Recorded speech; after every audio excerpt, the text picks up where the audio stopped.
नमस्कार, स्वागत है आप सभी का इंडिया वॉइस में। मैं हूं आपके साथ सुनील चौहान और आप देख रहे हैं 5 शहर 5 खबर, जिसमें सबसे पहले बात होगी पहलवानों और ब्रजभूषण केस की। इसके बाद बात करेंगे परोला में पलायन की घटना को लेकर, फिर बात करेंगे दिल्ली कोचिंग सेंटर में लगी आग की।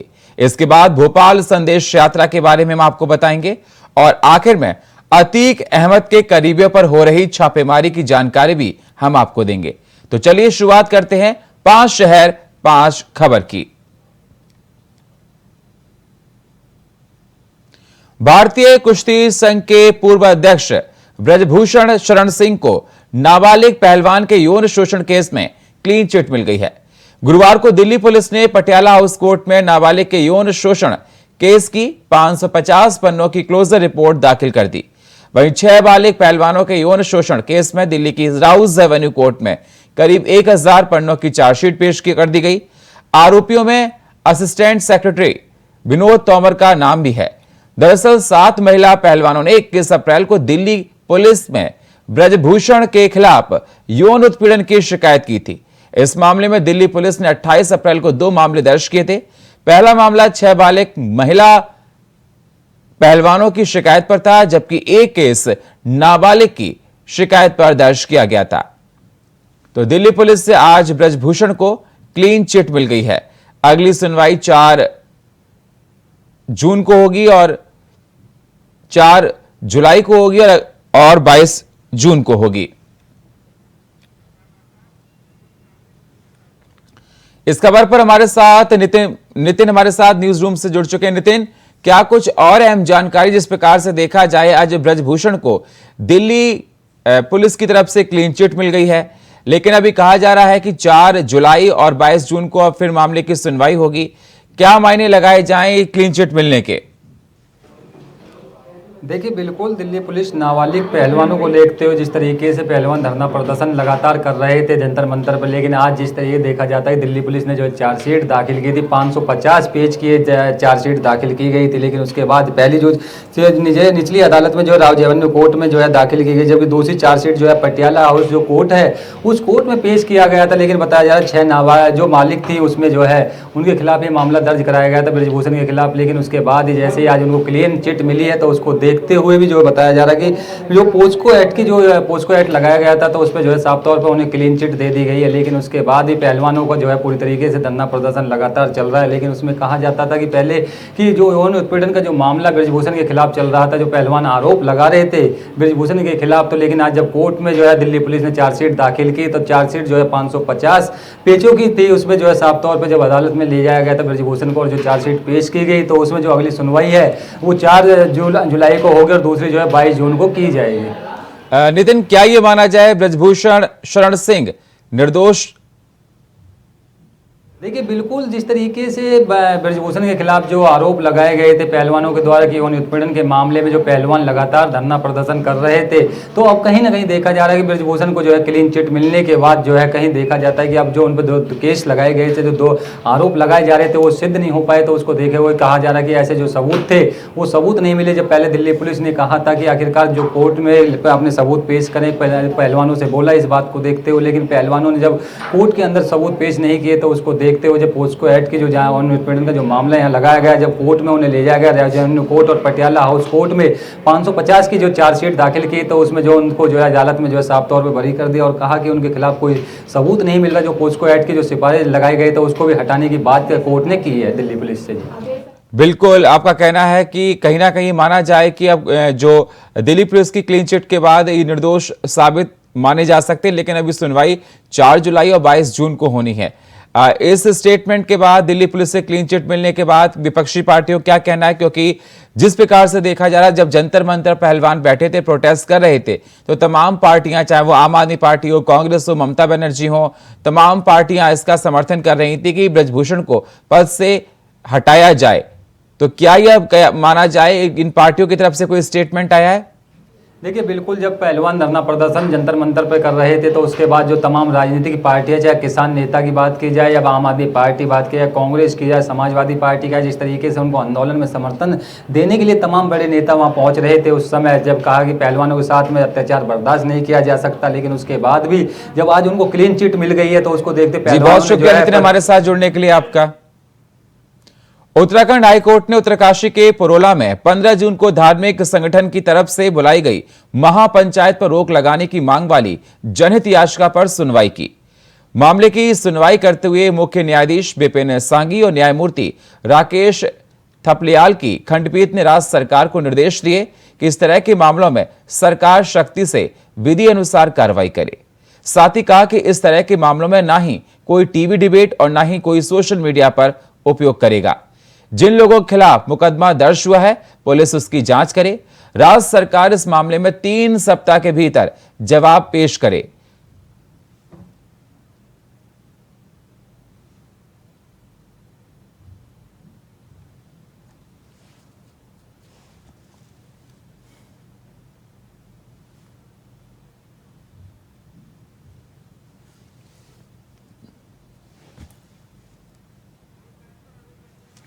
और इस खबर पर हमारे साथ फोन लाइन पर संवाददाता जुड़ चुके हैं अभय कैथुरा देहरादून से। अभय, क्या कुछ अहम जानकारी, जिस प्रकार से देखा जाए आज साफ तौर पर कह दिया गया कि पुरेला मामले को लेकर जो सुनवाई हुई उसमें निकल कर आया कि टीवी पर कोई डिबेट ना की जाए और सोशल मीडिया पर कोई भ्रम ना फैलाया जाए, और क्या कुछ अहम जानकारियां पुरोला को लेकर? ये कह सकते हैं कि इस समय उत्तरकाशी जनपद के पुरोला क्षेत्र में जिस प्रकार से एक नाबालिग लड़की को बहला फुसला कर ले जाने के बाद विशेष समुदाय के खिलाफ एक आक्रोश यहाँ पर देखने को मिल रहा है, वो आक्रोश इस समय कह सकते हैं कि सभी मीडिया की सुर्खियां यहाँ पर बना हुआ है। और इस मामले को लेकर देश विदेश सभी जगह से विशेष समुदाय के जो लोग हैं वे राज्य सरकारों से, केंद्र सरकारों से इस विषय पर विशेष समुदाय के संरक्षण की मांग उनकी तरफ से की जा रही है।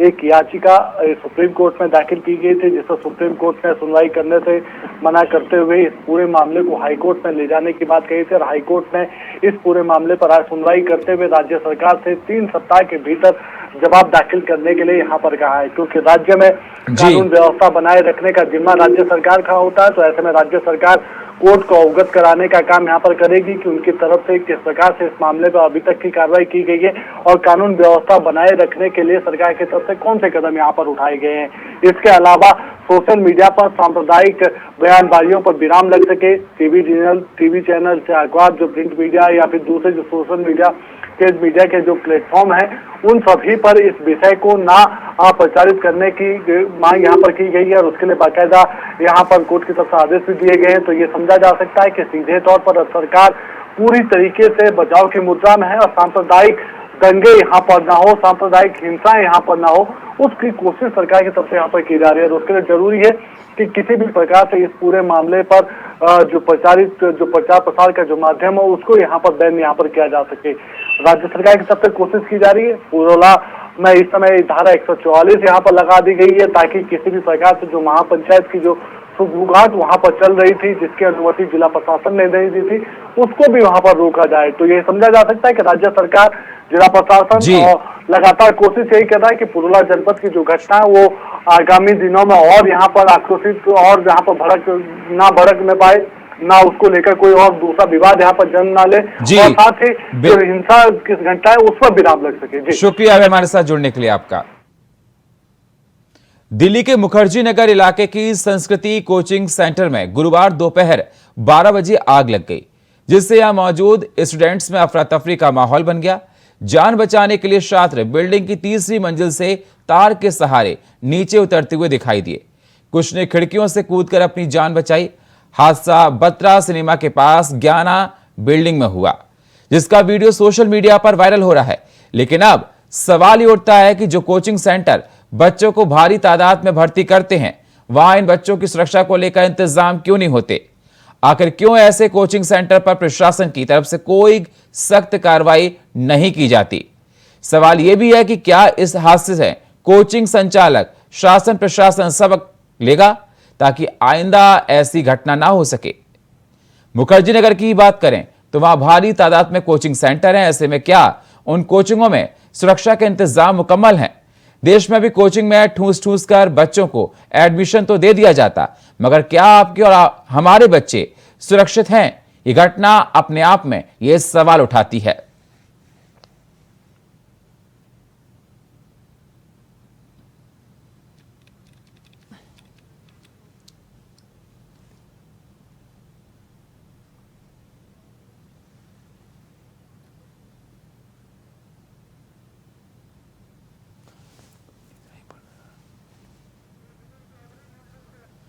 और इस खबर पर हमारे साथ नितिन चौधरी न्यूज रूम से हमारे साथ लाइव जुड़ चुके हैं। नितिन, क्या कुछ फ्रेश अपडेट है मुखर्जी नगर के केस को लेकर? जिस प्रकार से देखा जाए वहां पर मीटर जलने की वजह से आग लग गई थी, जिसके बाद बच्चे खिड़की से कूदे और रस्सी से आए, जिसमें कई बच्चे घायल भी हो गए। अभी प्रेजेंट टाइम में वहां के हालात किस प्रकार हैं? बिल्कुल, देश की राजधानी दिल्ली मुखर्जी नगर में जहाँ सांस्कृतिक कोचिंग नाम से सेंटर है, तो उसमें जो कोचिंग सेंटर सबसे ज़्यादा जो है मुखर्जी नगर के अंदर है। जो बच्चे यहाँ पर मुखर्जी नगर में कोचिंग सेंटर अपने कोचिंग लेने के लिए आते हैं, लोग बाग सोचते हैं कि अच्छी कोचिंग मिलती है दिल्ली के अंदर, लेकिन सबसे बड़ी बात तो यह है कि आखिरकार प्रशासन उस समय क्यों नहीं जागा जब कोचिंग सेंटर वहाँ पर बनाए जा रहे थे। तो कोचिंग सेंटर के अंदर जब ये आग लगी तो मीटर को बताया जाए शॉर्ट सर्किट की वजह से ये आग लगी थी। तो शॉर्ट सर्किट होने की वजह से जब उसमें बच्चे फंस गए थे, 400 से ज़्यादा बच्चे कोचिंग सेंटर के अंदर थे, जिसमें 60 से ज़्यादा बच्चों को जो है खिड़की से कूद के जो है कुछ चोटें भी आई हैं और कुछ बच्चों को जो है रेस्क्यू करके बाहर भी निकाला गया। तो उसमें बताया जाता है कि उसमें जो दमकल के विभाग की जो गाड़ियां 11 से ज़्यादा गाड़ी वहां पर पहुंची थी जब आग पे काबू पाया गया। लेकिन सबसे बड़ी बात तो यही उठती है सुनील की आखिरकार कोचिंग सेंटर के अंदर उस समय क्यों बंदोबस्त क्यों नहीं कराया गया प्रशासन की तरफ से, कोचिंग सेंटर के मालिक की तरफ से। जब कोचिंग सेंटर के अंदर इतने बच्चे अंदर रखते हैं और जो पढ़ाई का काम करते हैं, लेकिन जब उस समय आग लगी थी तो उसमें दमकल विभाग की गाड़ी मौके पे पहुंची, मौके पे पहुंच के आग पे काबू पाया गया। लेकिन जिस तरीके से बच्चों ने कूद के अपनी जान बचाई, खिड़कियों से बाहर निकले बच्चे, तो उसको देखते हुए जो सोशल मीडिया में वीडियो काफी तेजी से वायरल हो रहा है, उस वायरल को देखते हुए लोगों में जो है काफी दहशत का माहौल है। लोग काफी डरे हुए हैं कि आखिरकार कोचिंग सेंटर के अंदर इस तरीके से आग लगे। जो बच्चे अपने भविष्य के लिए कोचिंग सेंटर में आते हैं, कोचिंग सेंटर में कोचिंग लेने के लिए जाते हैं और बच्चे सोचते हैं कि अच्छी कोचिंग यहाँ हम लोगों को मिले, अच्छे भविष्य की बात यहाँ पर करी जाए तो लेकिन सबसे बड़ी बात यह है कि प्रशासन आखिरकार क्यों नहीं जागा उस समय से कि जब कोचिंग सेंटर के अंदर इतने बच्चे को ठूस ठूस के अंदर भर लेते हैं और पढ़ाया जाता है, तो उसमें जो है देखभाल क्यों नहीं की जाती इस कोचिंग सेंटर के अंदर जी? बिल्कुल, ये सवाल लगातार उठ रहा है कि जो कोचिंग में अपने बच्चों को बैठा लेती हैं और लिमिट से ज़्यादा सीट होती है, बच्चों को जहां रख लिया जाता है वहां सुरक्षा के कोई उपकरण नहीं होते, और कोई घटना जिस प्रकार से आज आग की घटना देखी जा रही है, तमाम सवाल कोचिंग सेंटर के संचालकों पर उठ रहे हैं, प्रशासन पर उठ रहे हैं कि अगर आप किस बेसिस पे देखकर आप एनओसी देते हैं, तमाम सवाल उठ रहे हैं। नितिन, मैं आपसे जानना चाहता हूं अभी तक कितने बच्चे उसमें घायल हो चुके हैं, घायलों का इलाज कहां पर हो रहा है, और अभी फिलहाल हालात किस प्रकार से हैं? क्या आग बुझ गई है कि अभी भी लगी हुई है? बिल्कुल, बात की जाए कोचिंग सेंटर की, जो कोचिंग सेंटर के अंदर 400 से ज़्यादा बच्चे थे, कुछ बच्चों को रेस्क्यू करके बाहर निकाल लिए गए। जो बच्चे खिड़कियों से नीचे कूदे थे उनको जो चोटें आई हैं, उन्हें नज़दीकी जो हॉस्पिटल है उस हॉस्पिटल में एडमिट कराया गया है, उनका इलाज चल रहा है औपचारिक रूप से। तो उसमें जो अरविंद केजरीवाल ने भी ट्वीट करके कहा है कि आखिरकार इतनी बड़ी जो घटना हुई है उस पर काफ़ी निंदा घटना को जो है किया जाता है। तो उसमें देखा जाता है कि आखिरकार कोचिंग के अंदर जो संचालक हैं, जो उसके देखा जाए कि आखिरकार उसमें एनओसी है या नहीं है, या फायर ब्रिगेड की एनओसी जो मिलती है, वहाँ पर जो सिलेंडर्स गैस के लगाए जाते हैं आग बुझाने के, उसमें पूरी तरीके से प्रशासन कार्रवाई कर रहा है। उसमें देखा जाता है कि आखिरकार कोचिंग सेंटरों के अंदर कोचिंग सेंटर बना तो लेते हैं, लेकिन कहीं कोचिंग सेंटरों के अंदर जो है एनओसी की परमिशन नहीं रहती है, प्रशासन से बिगर पूछे हुए भी जो है इजाजत नहीं दी जाती, तो उसमें कोचिंग सेंटरों को चलाया जाता है। लेकिन अब देखना होगा कि जिस तरीके से कोचिंग सेंटर के अंदर 400 से ज़्यादा बच्चे उस समय पढ़ रहे थे, उस समय जब आग लगी, मीटर में शॉर्ट सर्किट की वजह से आग लगी, तो उसको देखते हुए आग पर पूरी तरीके से काबू पा लिया गया। दमकल विभाग की गाड़ियों ने पूरी तरीके से वहाँ मुस्तैद चप्पे चप्पे पर नजर बनाए हुए पूरे संचालक और उस कोचिंग सेंटर को अंदर देखा जा रहा है, कहीं अभी तक आग तो नहीं लगी है।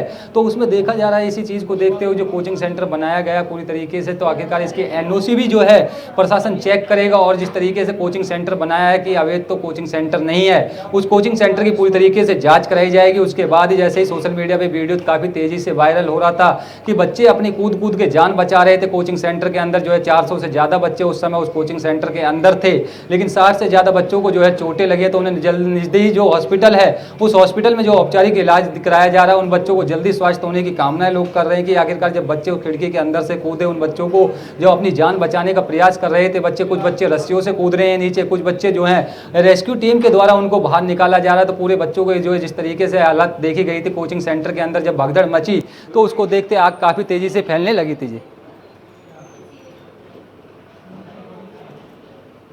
लापरवाही साफ साफ तौर पर नजर आती है। मैं आपसे जानना चाहता हूं कि और भी कोचिंग सेंटर्स हैं वहां पर और कहा जा रहा है कि जिस प्रकार से देखा जा रहा है कि उन लोगों की भी जांच होनी चाहिए जो संदिग्ध पाए जा रहे हैं। बहुत बहुत शुक्रिया नितिन हमारे साथ जुड़ने के लिए आपका। मध्य प्रदेश के पूर्व सीएम कमलनाथ ने भोपाल में संदेश यात्रा को हरी झंडी दिखाई। साथ ही इस दौरान कमलनाथ ने कहा कि कांग्रेस की तरफ से यात्रा के जरिए राज्य सरकार की गड़बड़ियों का खुलासा किया जाएगा। सरकार की नाटक नौटंकी से जनता को रूबरू कराया जाएगा। सरकार के खिलाफ भ्रष्टाचार की लड़ाई में कांग्रेस जनता को जागरूक करने का काम करेगी।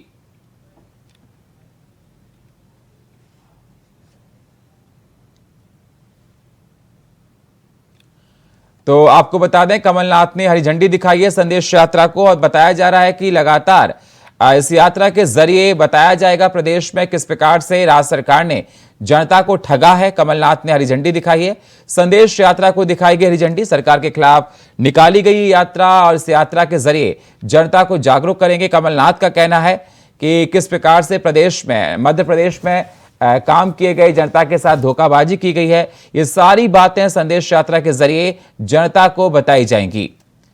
तो आज कमलनाथ जिस प्रकार से आप देख सकते हैं संदेश यात्रा पूरे मध्य प्रदेश में निकाली गई।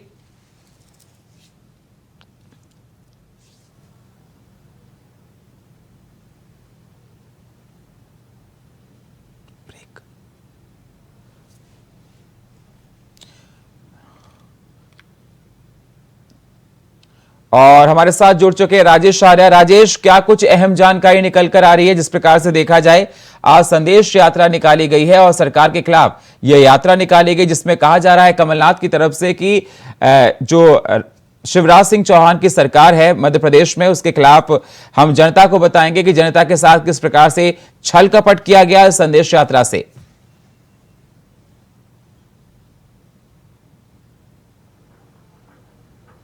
पैच कर रहा हूं। हेलो, मत करो। राजेश, मेरी आवाज आपको मिल रही है?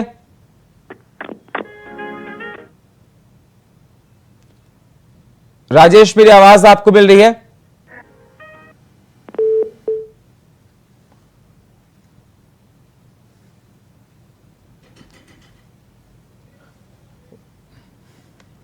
तो जिस प्रकार से बता दें सरकार लगातार कांग्रेस को की तरफ से कहा जा रहा है कि राज्य की नाकामियों को बताया जाएगा। वक्त एक छोटे से ब्रेक का है, मिलते हैं एक छोटे से ब्रेक के बाद।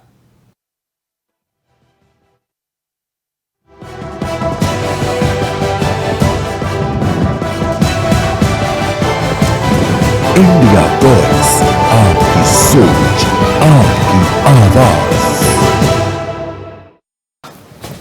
भैया, हाँ कोचिंग छोड़ दो ना। चल। अरे बेटा, क्यों खामखा कोचिंग के चक्कर में अपना समय बर्बाद कर रहे हो? बड़े भाई ने भी तो कोशिश की थी। देखो, बिना सिफारिश के तुम्हें सरकारी नौकरी तो मिलने से रही। ऐसा करो, अपने भाई के साथ काम पे लग जाओ। पिताजी, वो 6 साल पुरानी बात है। क्यों, अब कोई चमत्कार हो गया क्या, या तेरी कोई बड़ी पहचान निकल आई? पिताजी, चमत्कार ही समझिए। अब भ्रष्टाचार और भ्रष्टाचारी दोनों की नकेल कस दी गई है। अब योग्यता की पहचान हो रही है। सही कहा। योगी सरकार अभी माँ को प्रतियोगी परीक्षाओं की कोचिंग और पढ़ाई के लिए स्मार्टफोन और टैबलेट्स भी दे रही है, वो भी फ्री में। जा, तू मन लगा कर, जो मैं नहीं कर सका वो तो कर। जी भैया, मैं लेट हो रहा हूँ, मैं जल्दी। सुशासन, विकास, रोजगार, डबल इंजन की सरकार। बजे रात 9:30 बजे सिर्फ इंडिया वॉइस पर।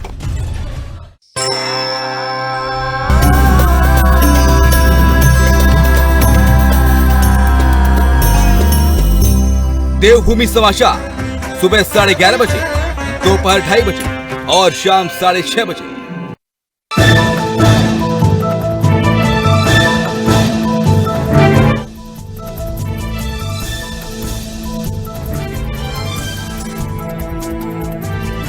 पीएम मोदी की अमेरिका की आगामी राजकीय यात्रा पर अमेरिका में भारतीय राजदूत तरनजीत सिंह संधू का बयान। भारत के प्रधानमंत्री स्वतंत्र भारत में अमेरिकी कांग्रेस को 2 बार संबोधित करने वाले पहले नेता होंगे। बिपरजॉय तूफान 25 साल बाद गुजरात तट को पार करने वाला पहला तूफान। गुजरात के बाद इसके राजस्थान में पहुंचने की संभावना। ये तूफान पिछले 10 सालों में आए तूफानों का रिकॉर्ड तोड़ सकता है। पाकिस्तान की विदेश मामलों की राज्य सचिव हिना रब्बानी खान ने अमेरिकी वेबसाइट पॉलिटिको को एक इंटरव्यू देते हुए कहा, हम भारत के साथ बिजनेस को दोबारा तैयार। फिलहाल पीएम मोदी के रहते ऐसा हो पाना मुश्किल।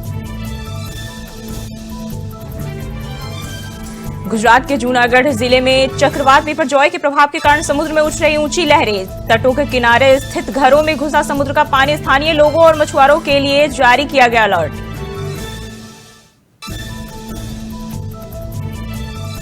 उत्तराखंड में उत्तरकाशी जिले के पुरोला में प्रशासन द्वारा लगाई गई धारा 144 लफ्ज जिहाद के मामले को लेकर जिला प्रशासन ने पुरोला में प्रस्तावित महापंचायत की अनुमति देने से किया इनकार। गुजरात में बढ़ रहा चक्रवात बिपरजॉय का खतरा। श्रद्धालुओं के लिए बंद किया गया द्वारकाधीश मंदिर।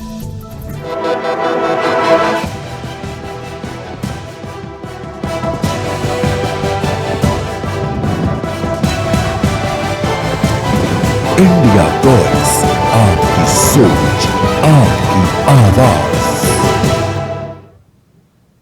ब्रेक के बाद स्वागत है आप सभी का इंडिया वॉइस में। अब रुक करते हैं अगली खबरों का। माफिया अतीक अहमद के काले साम्राज्य की तमाम परतों को खोलने में प्रवर्तन निदेशालय की टीम लगी हुई है। इस कड़ी में बुधवार को ईडी की टीम ने लखनऊ से प्रयागराज, दिल्ली, नोएडा समेत 2 दर्जन से अधिक ठिकानों पर छापेमारी की, जिसमें शेल कंपनियों के जरिए करोड़ों रुपए बेशकीमती संपत्तियों में निवेश करने की बात सामने आई है। ईडी की टीम ने अतीक से जुड़े रियल एस्टेट कारोबारियों के ठिकानों पर छापेमारी की तमाम बेनामी संपत्ति की जानकारी जुटाई है। अतीक की काली कमाई की जांच कर रही ईडी ने 12 अप्रैल को प्रयागराज के 2 नामचीन बिल्डरों समेत 15 ठिकानों पर छापेमारी की थी।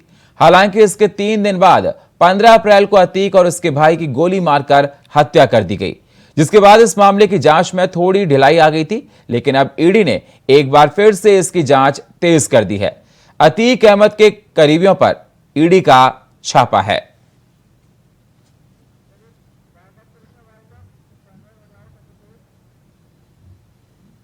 और फिलहाल 5 शहर 5 खबर में इतना ही। बाकी खबरों के लिए आप बने रहिए इंडिया वॉइस के साथ। तब तक के लिए नमस्कार।